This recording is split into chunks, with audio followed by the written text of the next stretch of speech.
part of maturing is learning to differentiate like my emotions from the emotions of other people in my family. My ideas, understanding where they came from, and not because we're so close to the family, we don't understand like how deeply we absorb these things without really stopping to ask, where do I end and where does another person in my family begin? And if we leave our family at the age of 18 with a really undifferentiated sense of ourselves, if we never learned how to disambiguate our emotions and feelings and ideas from the other people in our family, we'll take this pseudo self, this undifferentiated self out into the world. And, we will constantly be adapting ourselves to fit into the various communities that will have us or that appeal to something that we need. And oftentimes, Bowen says that the reason that we do not develop a solid sense of self, that we remain pseudo selves within the family, is because we want to preserve the kind of like emotional equilibrium of the family. We do things to just keep the level of anxiety as low as possible. And when we deeply internalize that, we'll never actually, say the thing that we need to say, even if it's true. Like we're sort of in the mode of self-preservation, and a healthy family, it seems, can balance the differentiation of self with the communion. And the goal is not differentiation.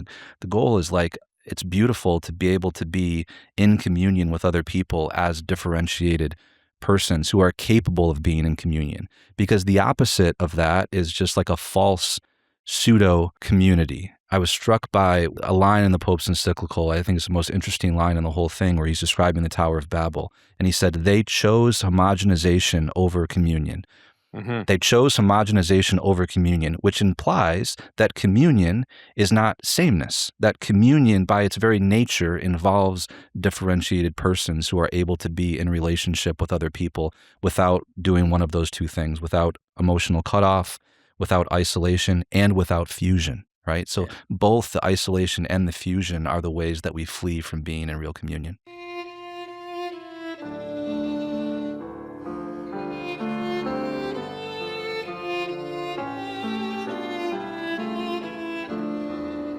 This is Jonathan Pajot. Welcome to the Symbolic World.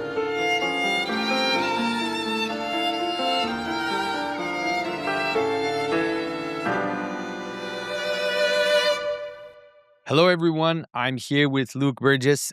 We've had him on the channel before. He has just put out a new book that I've been looking at and very excited to talk about with him.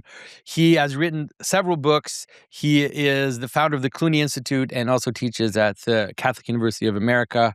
And he is going to talk about the problem of being together. And so, Luke, thanks for talking to me. Hey, Jonathan. Good to be with you again, man.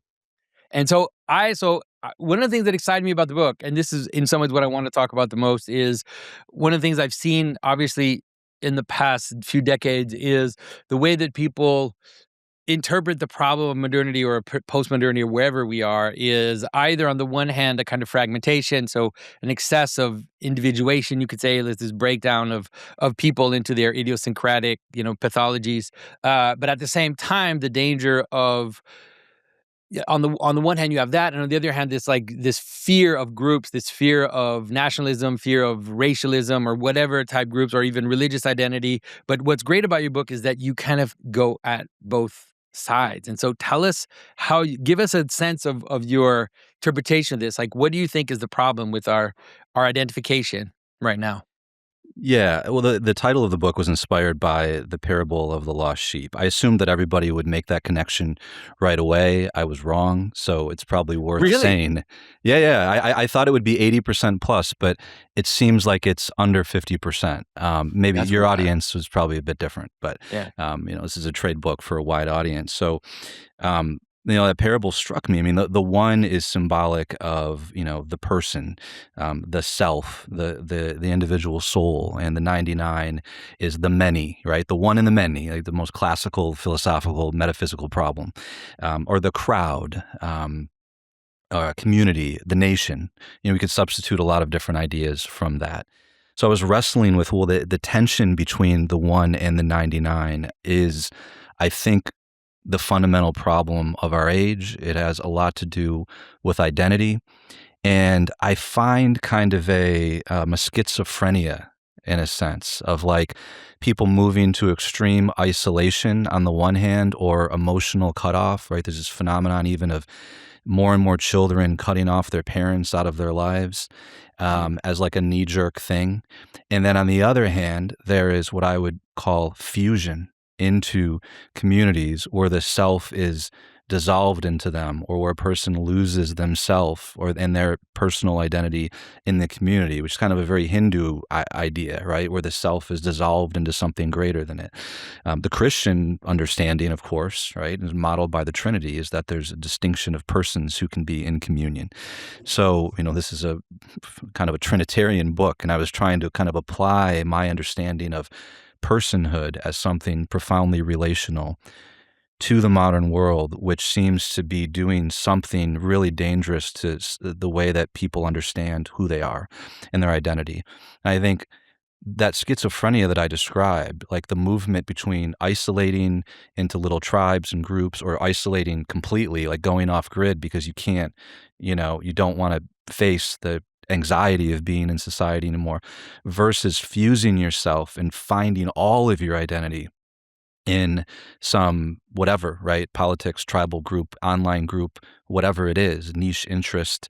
Both of those things to me are like two sides of the same coin. And they seem to be symptomatic of like a weak self, like a self that is not able to be in communion with others without getting pulverized in some sense. And I was struck by a letter that John Paul II wrote in 1968 to his friend Henri de Lubac. And 1968, I think, is right around the time when there was this kind of fascination with identity. And we kind of moved from, the soul to the self to identity, as Mary Harrington has written about. And I like her kind of progression there. So he was writing in 1968, which is right around the time when this was happening, I think exacerbated by technology. And he wrote to his friend in a private letter. And he said, I think the fundamental evil in our times is the pulverization of the human person, unique and unrepeatable. And he goes, and I'm speaking of that pulverization not in the moral order as much as I am in the metaphysical order. And of course, the Pope he's not an individualist. He was a Christian personalist, right? Which is what I sort of consider myself to be. And I think he was diagnosing that problem very well, that, somehow something has happened to the self where we do not know how to be in communion anymore, and we find our identity, and I would refer to it as like horizontal modes of participation as opposed to like vertical modes of participation.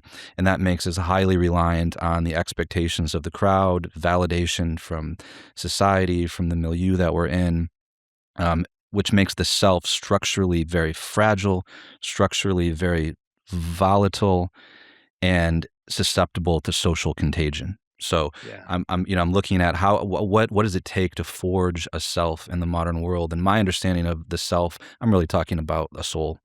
But in case anybody doesn't know this, authors with big trade publishers don't always pick their covers, and they don't always pick their subtitles, and it's kind of a compromise. So, I'm just fascinated by the question of how we come to be the kind of self that can be in communion with others without losing ourselves in false forms of quote community. Yeah. One of the things I've noticed in the past decades, especially as I grew up, I would say World War II consensus type thinking as it grew, as it started to percolate and to infuse into society. You see that obviously since the 60s, it becomes very strong. But when I grew up in the 70s, we had Sesame Street and this idea in some ways that what makes you you is that you're different. And that in fact, your difference is what you need to foster and to celebrate. And so you see that obviously in like punk rock aesthetics in the 90s, kind of all of that skater culture, all the things that I was really kind of involved in some ways, this idea that it's difference that you need to celebrate. And what happens, it seems to me, when we do that is that we've set up the individual or the person in competition with the group, actually. And so there's this sense in which you have to protect yourself constantly from the group, because the group is dangerous. And as you show in your book, the group is dangerous, right, to some extent. But the weird thing is that this competition seems to actually ultimately foster the fragility that makes people susceptible to ultimately get sucked into these types of identities that reduce them to nothing. And so Mm. I'm wondering what you think about that dichotomy, which is on the one hand, the desire for extreme individuation that we've seen in the 60s seems to be the fuel for, this idea of even the idea of like of an individual that's replaceable, like is just an economic unit that can be replaced by any kind of thing, because difference is actually what defines us. So it doesn't matter what type of difference we put together, clump together in these groups. Yeah, it's interesting. I mean, I grew up in the '80s, and I perceived that selling out was the worst thing that you could do Yeah. in the '70s, '80s, and '90s. And I've noticed like there's not as much of a taboo on that idea anymore, right? Like it's like we've all just kind of accepted that you're going to get super commercialized if you're an artist and you do the brand deals. Like where I grew up, like you were as a writer or an artist or a musician or something like that, that was like really lame. So for some reason, there's some taboo has been removed from that. So there's probably says something about how we've kind of like capitulated or something to this. Well, it's Um, also because the narrative of not selling out and of not becoming a tool for the system was used by the system itself. And so we're yes. not like naive. Nirvana and all of these bands were massive, huge commercial successes, right? Even the Sex Pistols were just basically a marketing tool, that was put out there. And so we're not, it's like, I think it's also, there's a weird maturation where people realize, wait a minute, all these people that are famous for saying not selling out they're part of the system. They're part of the story. Yeah. Well, I think that seeking difference, horizontal difference, Mhm. for the sake of difference itself is really dangerous, right? Yeah, yeah, yeah, So yeah. I'm a Girard scholar, right? So I mean, it's like that is mimesis on steroids, where you're just constantly seeking differentiation, which actually is leading to homogeneity when you think it's leading to difference. Yeah, so When can you all of work your us through models that? are horizontal, and I'll give Work you us just through a that. Like yeah. the relationship between mime like mimesis as this idea of in some ways wanting to participate in the sense of competing and trying to imitate the figures that you like, but also what you seem to be suggesting is that it can also in some ways play a weird, can flip, and that you want to kind of be anti-mimetic, but ultimately you're playing the same game. Yeah, well, I'm a one of the hats that I wear is I'm a professor in a business school, Yeah. and I talk to students all the time that are trying to figure out what they're going to do after they graduate. So I'm kind of a mentor, career counselor for them, and there's a delicate balance of me never wanting to impose my own ideas and giving them the maximum amount of freedom, but sometimes I'll just say that's a dumb idea, like you shouldn't do that. That's like really dangerous. And I'll give you an example of that. Like and this is very common, right? Like everybody is trying to find like carve out a niche. This is like Mhm. the Yeah. language of the business world, and he's this young man. He's stellar. I don't really know what his religious spiritual life is like, but he's like, I'm going to go start a podcast. And I've analyzed the market and I've realized that nobody is quite doing sports with this particular kind of aesthetic and in this particular kind of way. And there's like a total blue ocean for me to start this very particular podcast. And I was like, well, do you have any interest in that, like whatsoever? Like, what's like, who are you? Tell me about yourself. Like, where do you, it turns out, I mean, he was just trying to differentiate himself. And I was like, how much of your life are you going to invest to this? Well, 5 years. Like, it sounds like you've sort of arrived at this kind of vocational discernment that you're doing, like completely through this sort of horizontal sort of differential equation. Like, who do you want to be? Do you want to be married? Do you want to, like what's so we Mhm. had this like really long discussion. And I think that is super symptomatic. And the irony is that when somebody goes to do something like that, where the mimesis has determined how they situate themselves in the world on a horizontal plane without Mhm. what I think you and I would probably refer to as like participation in higher orders and a sense of calling, right, that runs deeper. then you actually end up becoming a lot alike the very like other podcasters or whatever that you were trying to differentiate yourself from in the first place, because they're your models and then they become your rivals, and then it just becomes this incredibly self-referential loop, and that applies to people just as much as it does to careers. Mm. Yeah, that makes so much sense. Hello, everyone. We are going to have a Symbolic World Summit in Oxford, September 24th to the 26th. When, the Pusey House asked us to come and host an event there, we couldn't say no, but we're so excited about the people we're able to bring there. So, Deacon, tell us what's going on. Right. So the theme for this summit is Paradise Imagined, and we are going to be looking at different depictions of paradise, of the Garden of Eden, of heaven, of the earthly paradise, throughout ancient and medieval literature. We have an incredible lineup. Dr. Martin Shaw will be there telling us stories. We'll have Aidan Hart, Father Jacob Siemens, Father Andrew Stephen Damick, yourself, myself. It's going to be just an incredible event. And it won't all just be talks. We're going to spend some time in Pusey House, hearing stories and doing lectures and so on. But then we're going to also spend a lot of time around Oxford. So if you've ever wanted to go and do the Oxford things, um, go to C.S. Lewis's house and drink in the pubs and get a tour of the town and things like this. Like if you've ever wanted to do the Oxford thing, think about you could do it with Martin Shaw. Obviously, of course, me and Jonathan, but I mean, come on, bumming around Oxford with Dr. Martin Shaw. Can you imagine anything better than that? Yeah, and it's only 150 tickets, so it's going to be very intimate. That's why we don't have like a VIP. Everybody will all be together, and a lot of people are going to be there. Paul Kingsnorth is coming. Heather Pollington will be there. Also, even Mary Harrington is going to come, and there's a lot of other people that are going to come that are not the official speakers, but we're all going to be. It's going to be an amazing time with all these people together. Yeah, so we know it's a weird time in the world right now to travel and everything else, but if you can possibly make it, I think this will be an incredible event. And again, it's a small event. There's actually a lot of risk putting on an event this small, but I'm just really excited about it. So I hope you'll join us.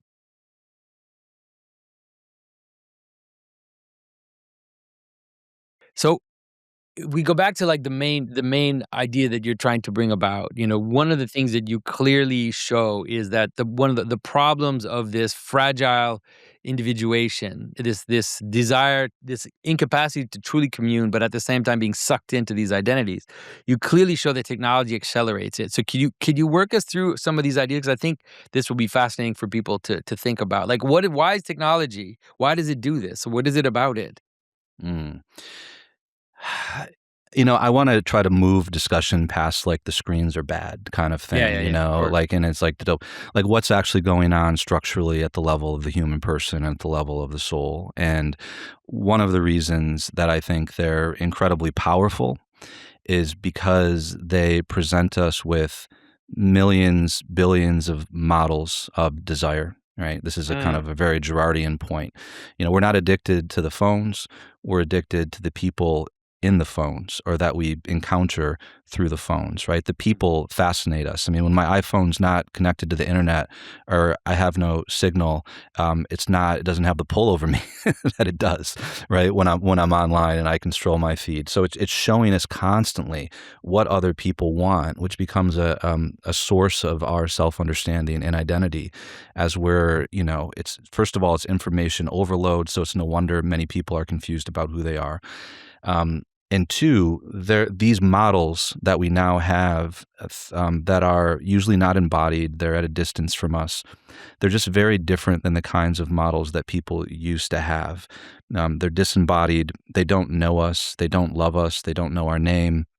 And they're at a great distance from us. We can project all kinds of things onto them.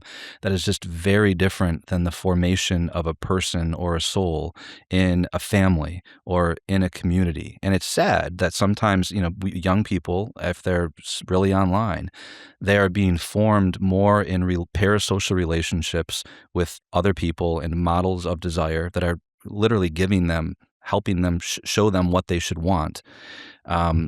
more than the people that actually love them, right? And that's super concerning. So I think like I'm interested in the social and spiritual, like technology as soulcraft, I think is what we need to be talking about, right? Yeah, so obviously it's not technology itself, is that technology accelerates and isolates things in a way that is extreme, like boost the signal of certain things. So like you would say, I mean, it's good to think about, like you might have someone in your town that is something like a social media influencer in the way that he acts and in the way that he, the way that he flexes or all of that. But the media, what it does is that it gives you a nonstop stream of that person if you want to. Right. So if you had some guy in the club that was the guy that you were looking at and you had all the girls, like obviously that person isn't always in your face, like isn't always in your life. Obviously you might think of them during the day, but with the social media, you can go straight in. You can like tap it into your veins, basically. It's what's No, going on. yeah, totally. Yeah, I mean, and that's and it just gives us more and more of that. And then the thing is, I mean, at a certain point, like we can only take so much of something, and then we can just discard that model and immediately 1 second later find a new one, and then just Mm, consume that until we're about to overdose on it, and then we find a new one and a new one and a new one. So there's a constant kind of drift, I would say, a drift of desire. And the drift, I think, is pretty important. I would say that one of the things that technology is doing in terms of hunger and desire is that it's actually distributing it so far and wide and giving us so many different things to want that it's leading to this kind of ennui. Like I'll ask younger people, like, what do you want? Right? I'll ask my students, what do you really want?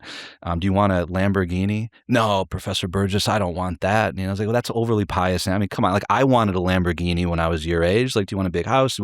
And they don't. And I'm like, what do you guys want? And it's like there's almost like a, well, I mm, don't really know. So I've actually like maybe it's actually maybe we'd benefit from more mimesis in a certain sense, or maybe technology is sort of killing desire in the sense that maybe there was a cool guy in your town that you wanted to be like, and he would make you want to be stronger, better looking, or whatever, better athlete or something like that.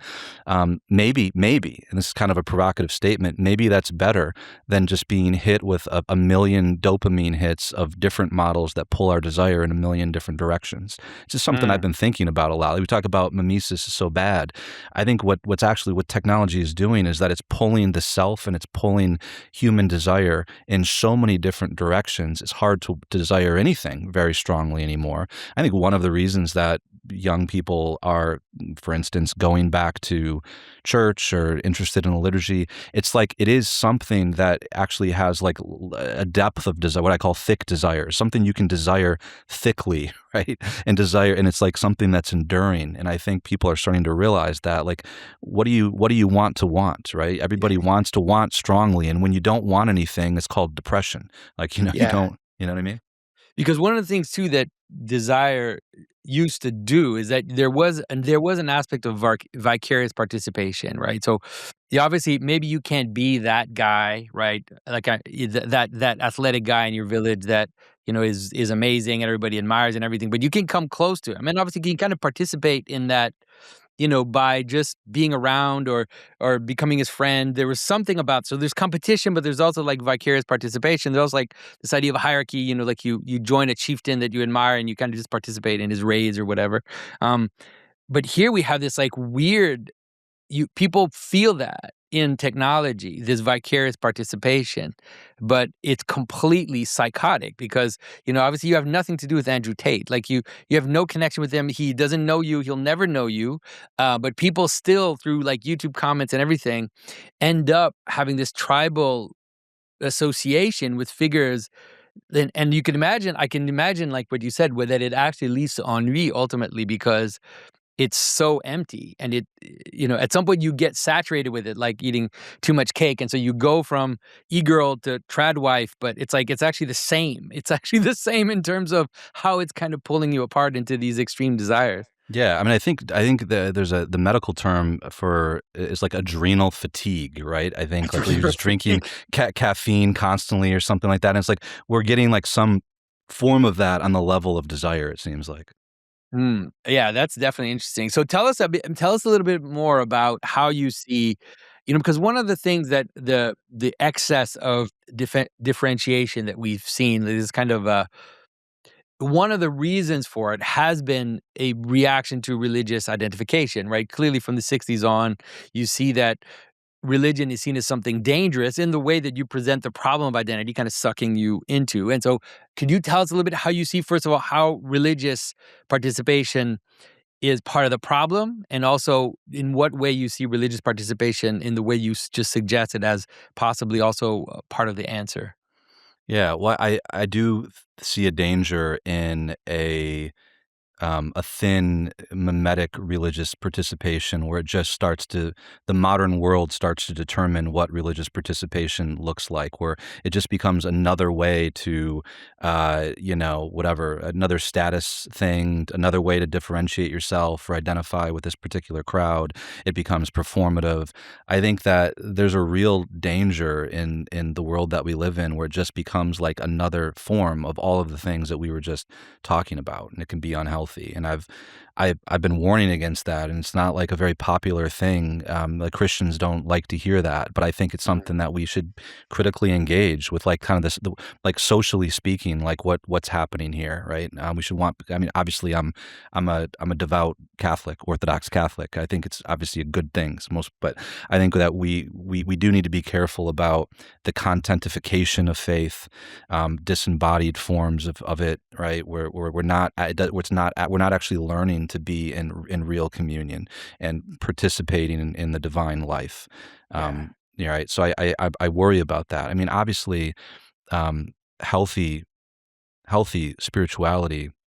One of my favorite quotes is, I think it was C.S. Lewis, and he said, "How monotonously alike are all the great tyrants and conquerors, and how gloriously different are the saints." Mm. So the spiritual life is the pathway to differentiation, but vertical in terms of being pulled towards our calling. Isn't it interesting? Like in the book of Revelation, the second chapter, I want to say it's Revelation 2:17.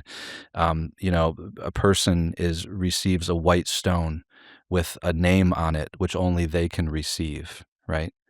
Yeah, Right. yeah, So yeah. their identity is received, right? It's given to them, and it's not, their identity does not come from their kind of this reflexive differentiation from the crowd. It is something received. It's why baptism is beautiful. In my church we baptize infants, and it's like they get an identity before they've even done anything. It's like it's completely different than the way that the world thinks about, right? You have to like earn everything. So that to me is identity being forged in response to a call, and um, and in response to reality, right? Like an adherence to reality. Like how does I use the word solid self in the book versus pseudo self. Like what is a solid self? It is the real self.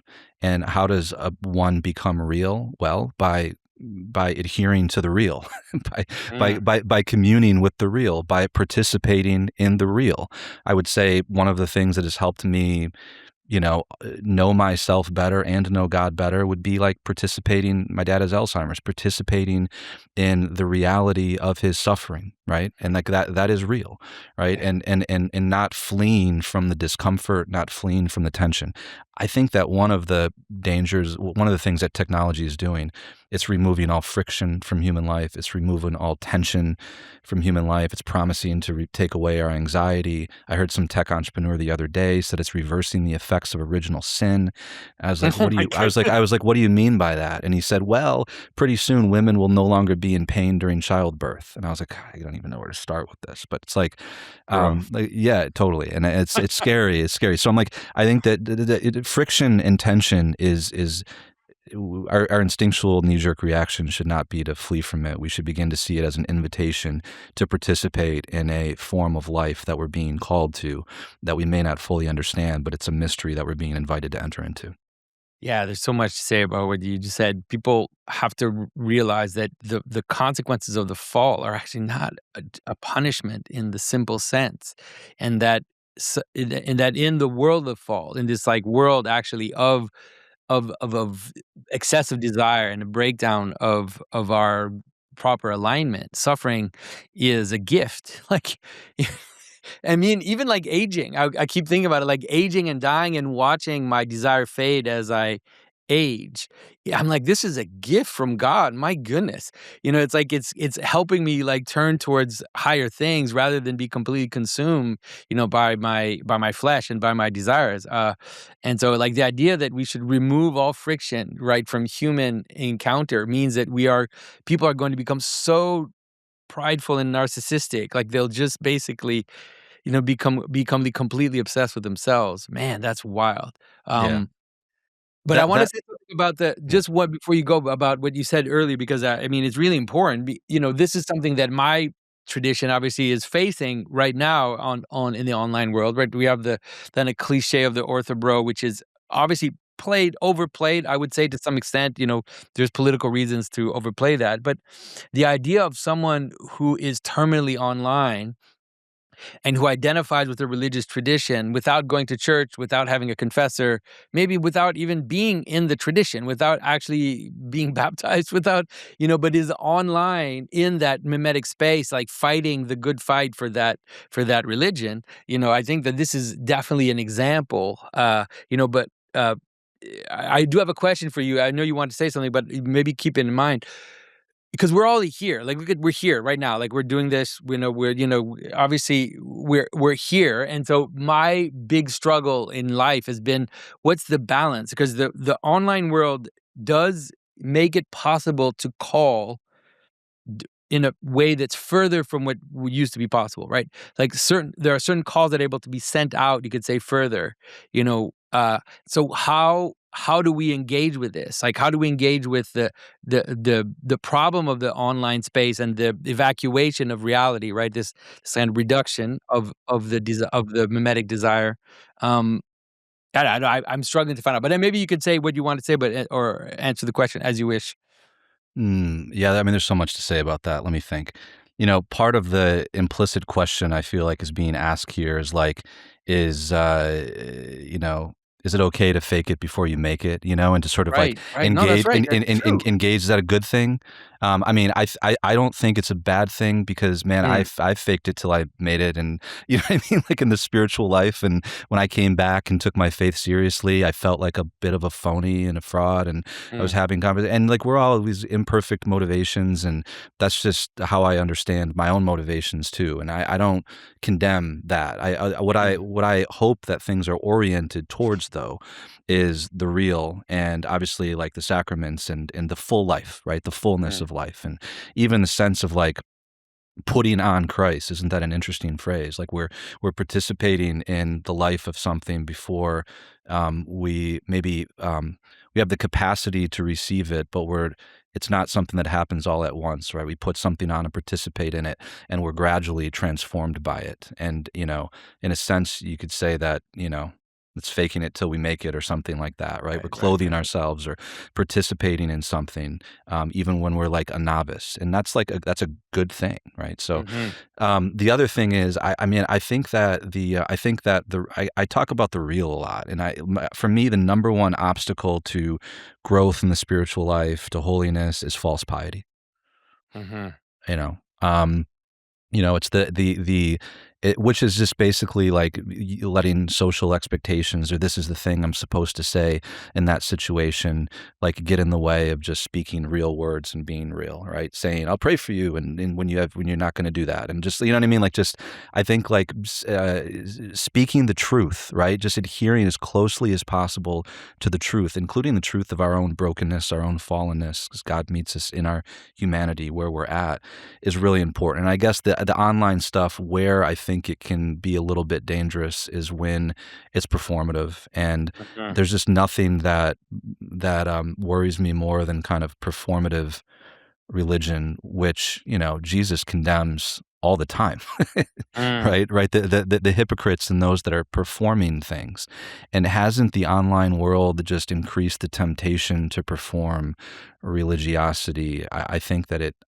has, and I just think we need to be careful. I mean, I'm not like I engage. I mean, I'm on Twitter engaging in these discussions too. So I'm speaking Yeah. to myself as much as anybody else. But we need a constant reminder, right? I mean, it's how many people are going to confession talking about speaking frivolous and unreal words online. I mean, probably not that many. Yeah, yeah, and I think it's also important to understand that this is not finger wagging in the sense, not about moralizing. It really is about for our own sake, like for our own Yeah. soul. If we want this thing that we're engaged in, if we want to, the life of the church to be transformative to us, there's no point in the performative. It's that's not helping anything. The funniest one is like the anon one. It's like to have an anon performative avatar on social media is one which is it's actually something that struggle to wrap my head again wrap my head around. I don't totally understand, but it clearly it happens, but it's just kind of a weird thing. Yeah. Okay, so I have a question for you because one of the things you in your book that's really beautiful is that you kind of play it out. You talk about the person, then you start with the family, you write, and you kind of establish the family as the basis of the relationships that are both the place for individuation and communion, but also the obstacle to individuation communion in a pretty powerful way. Can you give us a bit of a sense because you use the family systems kind of model, which I think is very useful for people to think about. So maybe you can talk a bit about that, about what is it about family relationships that play such an important part in our individuation and communion. Yeah. Well, as I was tackling this problem, I was like, well, where to start structuring this book? And became very clear right at the beginning that the family was just the first place where we receive and start to understand who we are. And we're part of a communion of persons in the family. And the family is, in a sense, like a microcosm or it's fractal of the larger communities and groups that we will participate in throughout our life, like the first school we go to, all the way up to the nation, for instance. So it's like a school of learning how to be in something without becoming completely of it. Mhm. That's phrases used in Christianity to refer to being in the world but not of the world. But like, how can we be in and participate in various things without becoming completely of it? Mhm. Like my family, has dysfunctions, certain things that go back to I love my family and I want to be in my family, I want to be part of it, but I don't necessarily want all of that, right? I'm also a unique person who's with a personal vocation and calling that transcends my family. So it's both and maybe this is Uh-huh. just betraying my yeah. So I think the family systems theory is fascinating to me when I learned about it because it sees the family as a communion of persons, as a system where we learn both to differentiate ourselves and to be in communion with other people and to hold those things in tension at the same time. And we either learn it in the family or we don't, and different people learn it to different degrees. And if you don't learn to be a differentiated self within the family, and by that I mean you are not. So Murray Bowen, who I draw on for this, would say that a family is kind of in the beginning is like an undifferentiated ego mass, right? Where like emotions fuse, ideas fuse, anger fuses, right? If like my dad's upset, like my mom and I are automatically upset just because he is. Like we just kind of like absorb the anger without even, it just happens to us. And Bowen would say that, part of maturing is learning to differentiate like my emotions from the emotions of other people in my family, my ideas, understanding where they came from, and not because we're so close to the family, we don't understand like how deeply we absorb these things without really stopping to ask like where do I end and where does another person in my family begin, and that we learn the differentiation in the family. And if we leave our family at the age of 18 with a really undifferentiated sense of ourselves, if we never learned how to disambiguate our emotions and feelings and ideas from the other people in our family, we'll take this pseudo self, this undifferentiated self out into the world. And, we will constantly be adapting ourselves to fit into the various communities that will have us or that appeal to something that we need.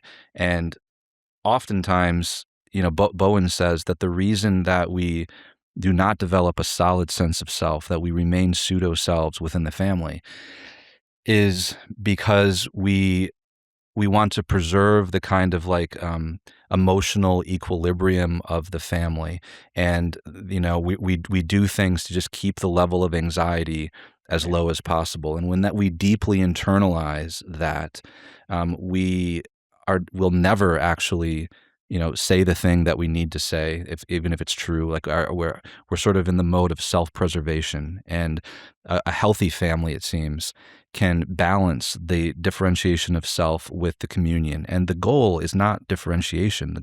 The goal is like, it's beautiful to be able to be in communion with other people as differentiated persons who are capable of being in communion. Because the opposite of that is just like a false pseudo community, right? I was struck by a line in the Pope's encyclical. I think it's the most interesting line in the whole thing, where he's describing the Tower of Babel. And he said, they chose homogenization over communion. They chose homogenization over communion, which implies that communion is not sameness, that communion by its very nature involves differentiated persons who are able to be in relationship with other people without doing one of those two things, without emotional cutoff, without isolation, and without fusion, right? So both the isolation and the fusion are the ways that we flee from being in real communion. How do you see, because one of the modern tropes that I don't know exactly when it became prominent. It's probably something that is it's probably something that's very ancient, but has become more prominent, obviously, in our society. It's the teenage rebellion, right? As a kind of social trope, where in some ways we either expect, or some people maybe even hope that the teenagers will rebel, against their parents. And so I'm curious what you think of that in terms of your theory. How does this fit in? Because that the teenage rebellion thing seems to, in some ways, be a kind of hostile individuation, where you say, I'm not like you. I'm separating myself from you. I'm cutting myself off from you. And hopefully, obviously, people hope that that'll be healed by the time they're adults. But it's definitely a social phenomenon that is quite strong. Well, rites of passage are one of the ways that humans have matured and understood who they are throughout history. And I think that the teenage rebellion is a attempt at some form of a rite of passage in a world where there's not as many available to us. The old definition of a rite is separation in some sense, a liminal phase, which can be kind of scary, and then a reintegration. And I think that a teenage rebellion can be like like a bad rite of passage in some sense, right? Like an invented rite of passage for somebody that actually craves a deep one. I've thought about this a lot, right? There can be like rites of passage that don't actually like lead to like a growth. Like, I don't know, you backpack around the world for a year and spend a bunch of your parents' money and like drink a lot and whatever, and then like what has that actually really done, right? That's like maybe an attempt at a rite of passage that's not actually a participation in something higher. And we really don't seem to have many of those. And I guess maybe that young people really hunger for ways to they want to be challenged, right? They want to exercise their freedom, and if they haven't experienced that in their family, um, they're going to look for ways to affect that change in themselves. But to a certain extent, like we can't.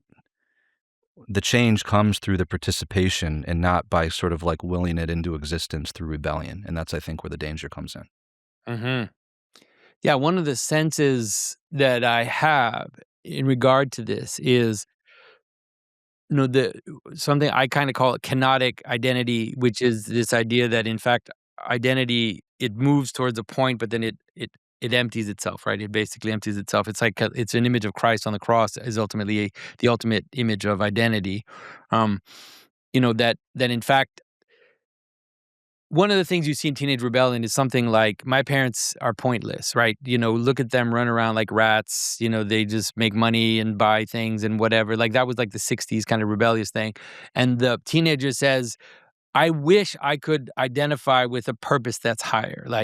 And so they usually move towards politics. It's like, if I could submit myself to something that is beyond this, like what seems to me like a pointless rat race that my parents are involved in, then I feel like I'm doing something. So to me, that signals that this image, in fact, that all of these identities have to stack, right? So it's like families also have to be careful not to exist as self-existent core, but that they have to kind of exist in these larger communities, or they have to give themselves out, right, to the community or to a religious participation, or to something that transcends them, or else it also could foster that problem, like that weird.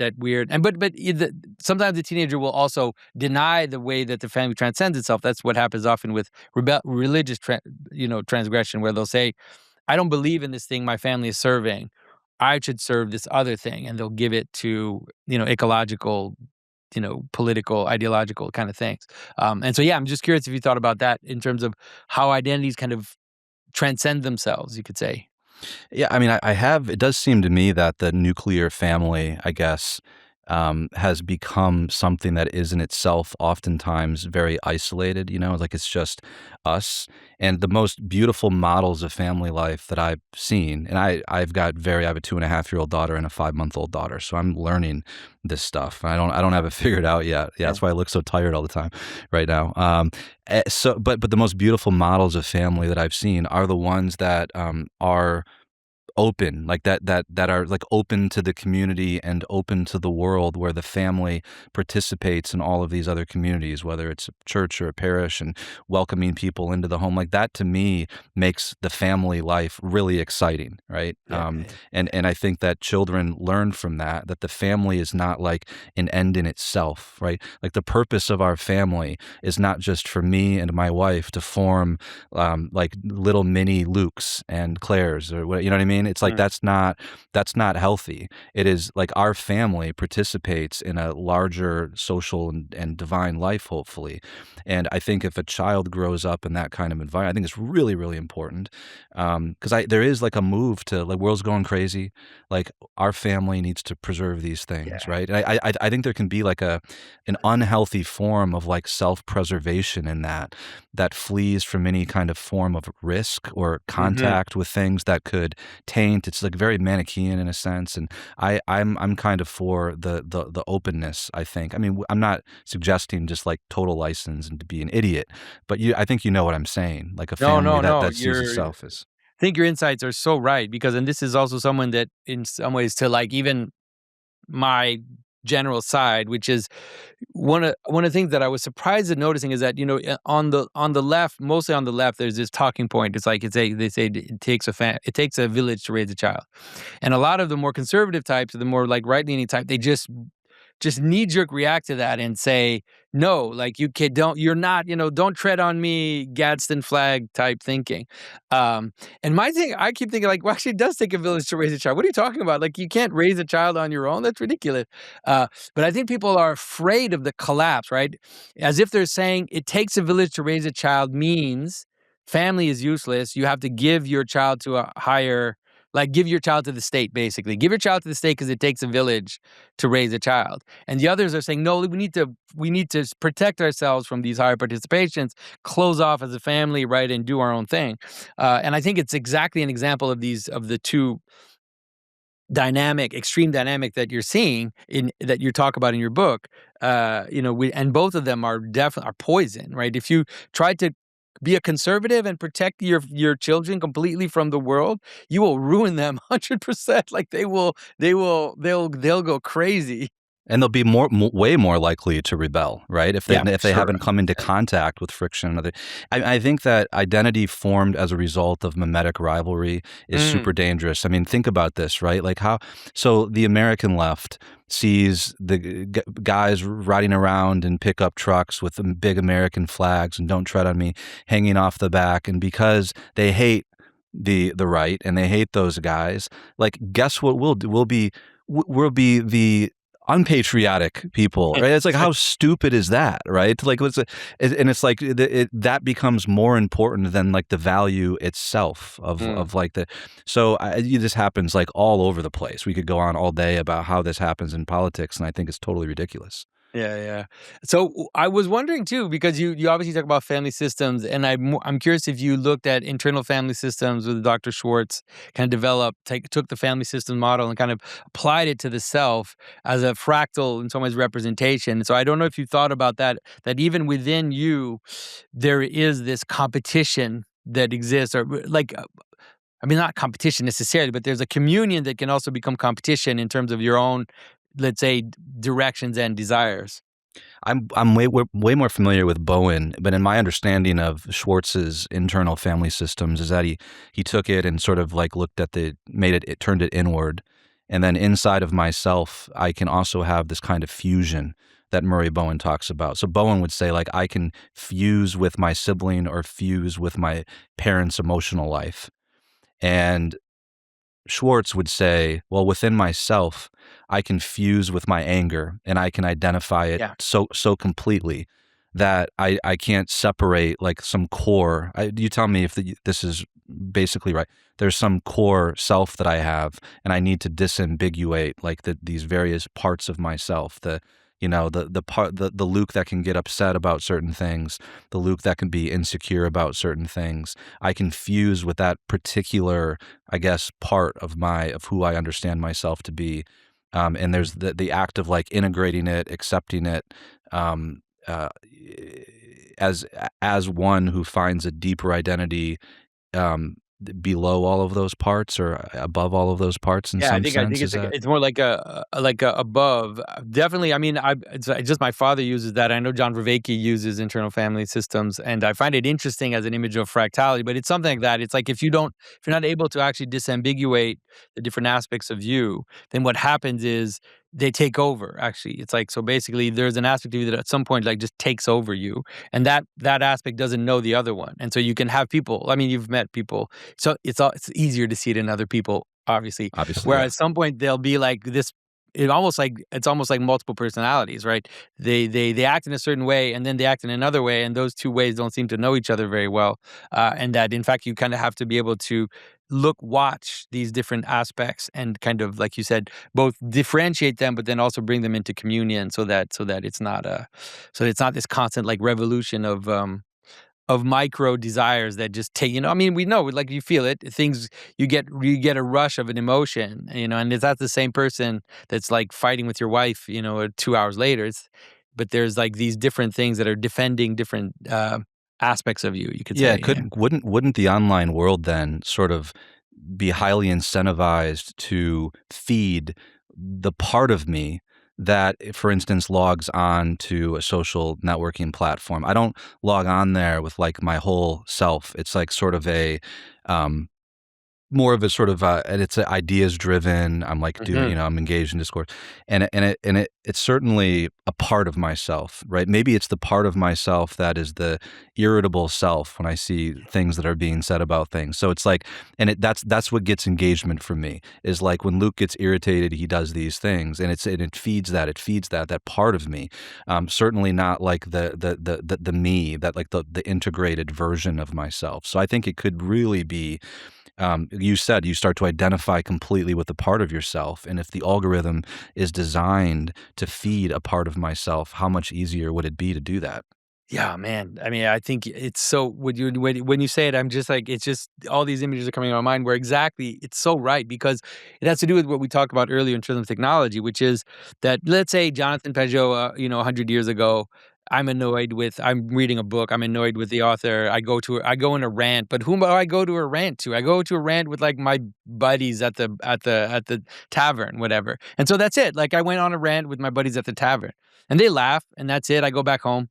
But I can now do that on Twitter, and I can get 1,000 likes. I can get 1,000 retweets, and then it just, I was like, and not only that, but I can monetize that, obviously. And so I can monetize that like aspect of myself in a way that, yeah, that makes me believe that that's me. Like that's the me that is shiny, right? It's the shiny one. And I mean, people do that. Obviously, I use that example, but people do that with all kinds of aspects of themselves. They And basically, it lasts for a long time. I mean, as you said, you complain to your buddies, and you go home at the end of the night, and nobody's talking about it the next day, right? yeah. But I could wake up in the middle of the night and go on this, and like keep feeding it. Like I could just keep feeding that whatever aspect of myself. Bro, Yeah, I started a great books debate on Twitter a couple of weeks ago that lasted for 2 weeks, and I was like, "Yo, I wanted to spend like 15 minutes on this question. I wanted to get a couple of answers, and now I've got to get 2 weeks worth of discourse about this. Like terrible. yeah, Can't be yeah. healthy." It kinda just it just really it swallows you up, and so, I mean, maybe I really definitely I wanna, because I think that the book is obviously it's a map, like, it's not it's like we're obviously complaining a lot, but ultimately, the book is kind of pointing us in the right direction. It's trying to help people be able to identify the places where they are kind of fusing or, reacting in a and like a reverse mimetic way where they're differentiating themselves for the sake of differentiation. So maybe you can kind of give us a little bit of a vision of what's the hope, like especially for our kids. We didn't grow up on these things. We didn't grow up in this world that was so excessive. There were excesses in the 80s and the 90s, but now it's so strong. And so, how do you see it for the young people? What kind of advice and hope can you give them? Mm. I mean, I think young people need to be given a name, not a niche. Hmm. Not funneled into becoming the best soccer player or whatever. They need to feel truly known. Not just my own kids, but I mean others that I come into contact with. Right, we need to know them as in the fullness of their personhood, and we can model that. We are models. I mean, I can complain about what the modern world is doing to personhood, what AI is doing to the way that we understand the person, and Anthropic in this incredibly confusing way of fusing religious theological language with technological language. But at the end of the day, like I need to model for other people. I need to treat them as persons, as incommunicable, unrepeatable persons that are participating, made in the image and likeness of God, participating. And I need to be reminded every day that I need to be focused on encountering people in that way. Obviously, my daughters, my friends, other people that I come into contact with. Otherwise, I'm just complaining. So I think we need to model that relationality and our own participation in the higher orders to those that are looking to us, especially our children and young people, right? I mean, I'm a professor, and like I'm a model of desire, and I'm a model for them way before I'm a transfer of content, Mm. and I have to remind myself of that every time I walk into the classroom. I mean, they're watching everything, including me online. They're watching absolutely everything that I do and say. Um, we need to know people by name. We need to challenge them. We need to give them freedom to fail and to make mistakes. And I see the young people are hungry for that. They want to be challenged. They don't want a life of comfort. They're Mhm. made for, and they need to be reminded of that, not coddled, and given adventures and missions and and to be able to embark on rites of passage. And then something I've been thinking about a lot, and the book is not going to give you any easy answers to any of these questions. It's not, 7 days to becoming a Christian or anything like that. It's certainly, it's, it's, it is a Shots challenging, fired, Luke. yeah, it is a challenging book that doesn't end with like, oh, great, here's what I need to do. But what are the kinds of communities that we don't necessarily choose, that we are in, that don't give us an easy way out. And I talk a lot about my relationship with my father in the book, and the reason I do it is that in that relationship, in the reality of his disease, I was watching him. He's lives in a community with other people with advanced Alzheimer's that he didn't choose, and he's in there with a bunch of random other people. And one of the most profound things he's ever said to me, it's like, he's going to be there until the day that he dies, and he is in a community, and he has to just be in it and learn to be in it. And the world, online, there's no friction to enter and participate in things, and there's no friction to leave. And I think that's actually Mm. pretty dangerous. So what are the communities? I mean, the family is one of them, right? I can't fire my children. It's like it's the place where we learn, to endure, to sacrifice, to participate in some shared good. And I think we need to, I guess, we need more kinds of opportunities for young people to form themselves in communion, and they need to understand that it's hard, but it's also one of the most fulfilling things that you'll do if you're able to maintain a friendship for more than 10 years, for instance, right? Becoming incredibly rare. But I think that we've got to invest in those kinds of situations where they come to see community life, or the quest for communion as one of the most important things that they'll ever do. Yeah. Yeah, one of the things, like, one of the because I'm always trying to find, like, what's the positive spin on what's going on? Like, how do we turn it towards a good? And I think that the thing I realize is, in some ways, our ancestors, they everything was made in a manner that would foster what you're saying, just almost naturally, like, because we all need each other. We if we will die without the community. We're not going to make it. And so now, and in some ways there was an accidental aspect to it. It was more natural, but it was also kind of accidental. It just happened.